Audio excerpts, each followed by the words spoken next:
कहानी का शीर्षक है घोंसला। अंधेड़ उम्र की यमुना के घर के बाहर आंगन में एक विशाल वृक्ष था। उस वृक्ष पर कई पक्षी अपना घोंसला बनाकर रहते थे। यमुना हर सुबह पक्षियों को दाना डालती और पक्षी भी रोज दाना चुगने नीचे आते। आज यमुना के छोटे बेटे राघव का विवाह था। यमुना बहुत खुश थी, लेकिन राघव का चेहरा उदास था। उसे अपने बड़े भाई की कमी बहुत खल रही थी। रिश्तेदारों ने यह पूछ कर कि बड़ा बेटा और बहू विवाह में क्यों नहीं आए, यमुना के नाक में दम कर दिया था।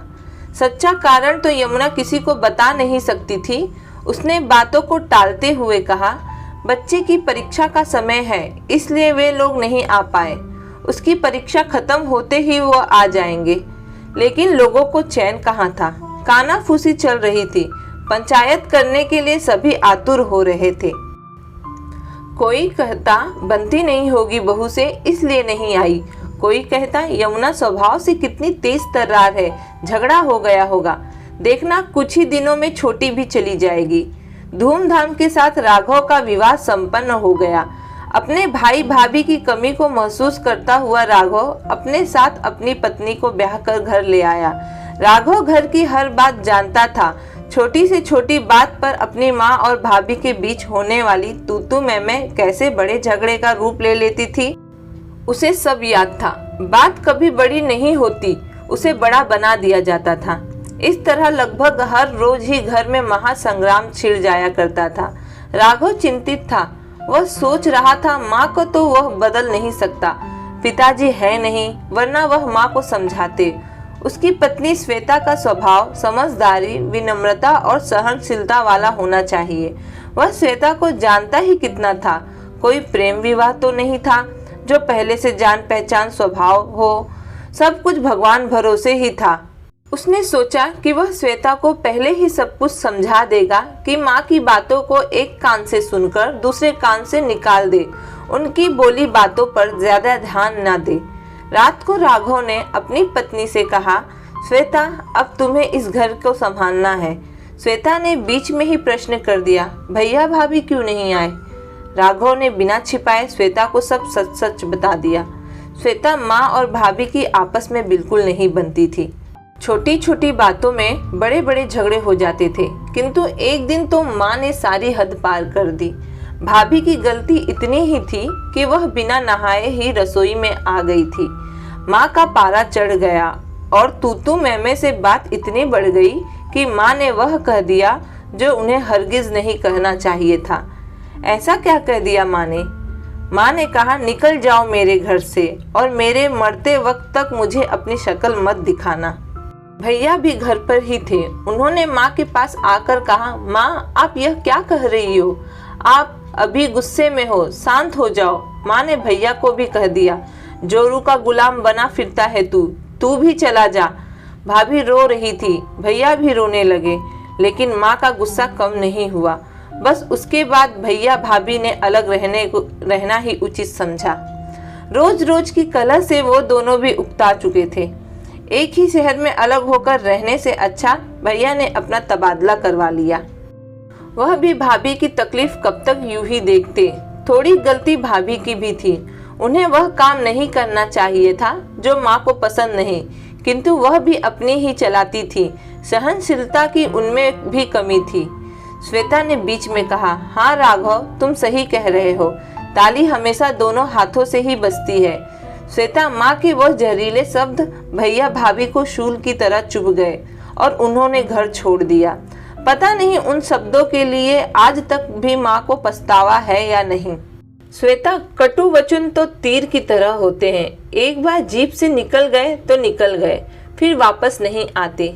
जिसके दिल पर जाकर वह कटु वचन लगते हैं, उसे ऐसा आघात पहुंचाते हैं कि उनका वह घाव नासूर बनकर ताउम्र उन्हें परेशान करता रहता है। भैया भाभी के साथ भी यही हुआ है। श्वेता, मैं तुमसे यह उम्मीद लगा रहा हूँ कि तुम सब संभाल लोगी। भैया भाभी तो चले गए, किंतु हम माँ को अकेला छोड़कर कहीं नहीं जा सकते। हमें हमेशा यही रहना है और माँ के पास। दूसरे दिन सुबह से ही श्वेता की संघर्षों से भरी जिंदगी की शुरुआत हो गई। उसने राघव को तो दिलासा दे दिया कि वह सब कुछ संभाल लेगी, किंतु उसके मन में तूफान उठ रहा था। कई सवाल उठ रहे थे। वह सोच रही थी कि हे भगवान, यदि माँ का स्वभाव इतना तेज है तो कैसे निभाएगी वो। हफ्ते 15 दिन तक अपनी बहू पर प्यार बरसाने वाली यमुना धीरे धीरे अपने स्वभाव के असली रंग दिखाने लगी। बात बात पर टोकना, श्वेता के हर काम में कमी निकालना, उसके हाथों से बने भोजन का अपमान करना सब शुरू हो गया। राघव की बात को ध्यान में रखते हुए श्वेता ने इस तरह की बातों पर बिल्कुल ध्यान नहीं दिया। इसी तरह चलता रहा। यमुना की हर तीखी बात को हंसकर सुन लेने वाली श्वेता अकेले में आंसू बहा लेती थी। धीरे धीरे समय बीतता गया। इतने अच्छे स्वभाव वाली बहू पाकर भी यमुना का स्वभाव नहीं बदला। उसमें एक बेटे बहू को खो देने के उपरांत भी कोई परिवर्तन नहीं आया। यमुना का व्यवहार दिन प्रतिदिन बिगड़ता ही जा रहा था, जिसके कारण श्वेता के धैर्य की बांध अब टूट रहा था। राघव पहले की तरह अब भी सब कुछ जानता था, जबकि श्वेता कभी भी उसके किसी तरह की कोई शिकायत नहीं करती। श्वेता के चेहरे की झूठी मुस्कुराहट ही राघव के समक्ष सारे राज खोल देती थी। कभी कभी श्वेता की आंखों में डबडबाए आंसू चोरी छुपे राघव को दिख जाते थे। यमुना हर रोज की तरह आज भी पंछियों को दाना डालने आंगन में गई। पतझड़ का मौसम कुछ दिन पूर्व ही दस्तक दे चुका था। रात को काफी तेज हवा के साथ आंधी आई थी। यमुना के बाहर आने से पहले शांताबाई आंगन की सफाई कर पत्ते बाहर फेंक चुकी थी। यमुना ने दाने डाले, लेकिन वृक्ष से कोई पंछी नीचे दाना चुगने नहीं आया। तब यमुना ने अपने वृक्ष की तरफ नजर उठाकर ऊपर देखा तो आज उसका हरा भरा लहलहाता वृक्ष सूना दिखाई दे रहा था। धीरे धीरे पत्ते उसका साथ छोड़ गए थे। यह दृश्य देखकर यमुना दुखी हो गई। उस पर घोंसला बनाकर रहने वाले पंछी आंधी का रौद्र रूप देखकर अपना घोंसला छोड़कर कहीं दूर जा चुके थे। यमुना सोच रही थी कि उसका हरा भरा वृक्ष कैसे सूखी टहनी की तरह हो गया है, बिल्कुल खाली, बिल्कुल सूना। इसलिए वह भी यहाँ से चले गए किसी और घने वृक्ष पर अपना नया घोंसला बनाने, जहाँ उन्हें सुकून मिलेगा। उनकी सुबह रंगीन होगी, शाम आराम से शांति प्रिय वातावरण में उन्हें सोने देगी। यही सब तो चाहिए होता है। इतना सोचते हुए उसने अपने आंगन के साथ ही साथ अपने घर के अंदर भी नजर डाली, जो उसे आज इस सूने खाली वृक्ष की तरह नजर आ रहा था, जिस पर से कुछ पक्षी सुख शांति की तलाश में कहीं दूर जा चुके थे। एक छोटा सा घोंसला जिसमें उसका बड़ा बेटा, बहू और चिंटू रहा करते थे। इतना सोचते सोचते ही वह उठ खड़ी हो गई। उसने फिर सोचा, यदि उसका छोटा बेटा बहू भी नहीं, उसे अपने घर को हरा भरा रखना है, इस वृक्ष की तरह सूना नहीं करना है। आज पहली बार उसे अपने बड़े बेटे और बहू की कमी खल रही थी। उनकी याद सता रही थी। वह बेचैन हो रही थी। अपनी गलतियों का एहसास होते ही उसे बोझ तले यमुना का दम घुट रहा था। किस तरह अपनी बड़ी बहू को वह ताना मारा करती थी, बात बात पर अपमान करती थी, उसके हर काम में कमी निकालती थी, कभी उसे चैन से जीने ही नहीं दिया। आज वह यही सब अपनी छोटी बहू के साथ भी कर रही है। वह यह सोच रही थी, आखिर क्यों उसने ऐसा किया, क्यों बहुओं को बेटी जैसा प्यार ना दे पाई। पश्चाताप के आंसू उसके आंखों से नीचे टपक रहे थे। उन्हें पूछने के लिए आज तो उसके पास एक बेटा बहू है, लेकिन यदि वो भी उनके गुस्से की आंधी के रौद्र रूप से घबराकर अपना घोंसला कहीं और बना लेंगे तो वह क्या करेगी। इस पतझड़ के मौसम में अपने पत्तों से बिछड़े सूने वृक्ष ने यमुना को उनकी गलतियों का एहसास करा दिया। आज दोपहर को जब वे सब खाना खाने बैठे तो आज पहली बार खाने का पहला कौर खाते ही यमुना ने कहा, वाह बेटा, सब्जी कितनी स्वादिष्ट बनी है, बहुत ही अच्छा खाना है। राघव और श्वेता एक दूसरे की तरफ अचरज भरी नजरों से देखने लगे। यमुना के मुंह से ऐसी बेशकीमती शब्द सुनकर श्वेता फूले नहीं समा रही थी। उसे अपने कानों पर मानो विश्वास ही नहीं हो रहा था।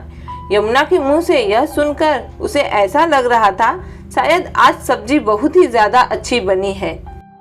बहू बहू कहकर श्वेता को आवाज लगाने वाली यमुना आज दोपहर के बाद से उसे बेटा कहकर पुकार रही थी।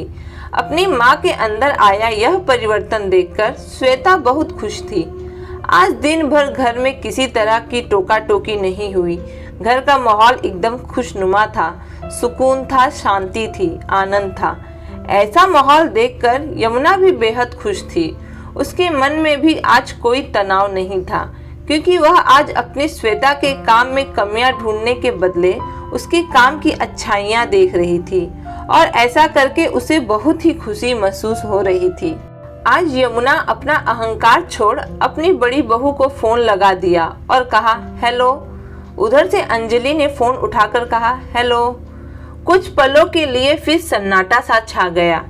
यमुना कुछ कह नहीं पा रही थी, लेकिन हेलो शब्द सुनकर अंजलि माँ की आवाज पहचान गई थी। उसी ने पहल करते हुए कहा, माँ। यमुना फूट फूट कर रोने लगी। उससे कुछ कहा नहीं जा रहा था। तब तक श्वेता भी वहां आ गई। अपने आप को संभालते हुए यमुना ने कहा, अंजलि बेटा, मुझे माफ कर दो। नहीं बेटा, इस शादी में तुम्हारी तीनों की बहुत कमी लगी। मैं अपने गुस्से में बोले हुए शब्द वापस लेती हूँ। मैं तुम्हारा इंतजार करूँगी, यदि तुम मुझे माफ कर सको तो। पता नहीं मैंने ऐसा क्यों किया। मैं जानती हूँ ज्यादातर गलती मेरी ही थी। तुम्हारे जाने के बाद भी मुझे यह एहसास नहीं हुआ, लेकिन अब मुझे अपनी गलतियों का पश्चाताप करने का एक मौका दे दो। फोन स्पीकर पे था। यमुना का बड़ा बेटा माधव भी वहीं पर था। वह सुनने लगा। अंजलि ने कहा, माँ, आप ऐसा क्यों कह रही हो? आप ऐसा मत कहो और प्लीज माँ, आप रोना बंद कर दो। जो हो गया सो हो गया। हम आ रहे हैं माँ, आप सबसे मिलने। अंजलि के फोन रखने के बाद उसने जैसे ही माधव की तरफ देखा, उसकी आंखों में आंसू छलक रहे थे। माधव ने कहा, अंजलि, इतने दिनों से मुझे इन्हीं लम्हों का इंतजार था। राघव सोच रहा था कि माँ के स्वभाव में यदि बदलाव ना आया तो इस अच्छे बदलाव के कारण ही उसका घर सूना आंगन बनने से बच गया। इसी बीच श्वेता प्रेग्नेंट हो गई। खुशियाँ कई गुना बढ़ गई। बड़े बेटे बहू का आना जाना भी चालू हो गया। वह तो पास के ही शहर में थे, तो हर रविवार घर चले आते थे।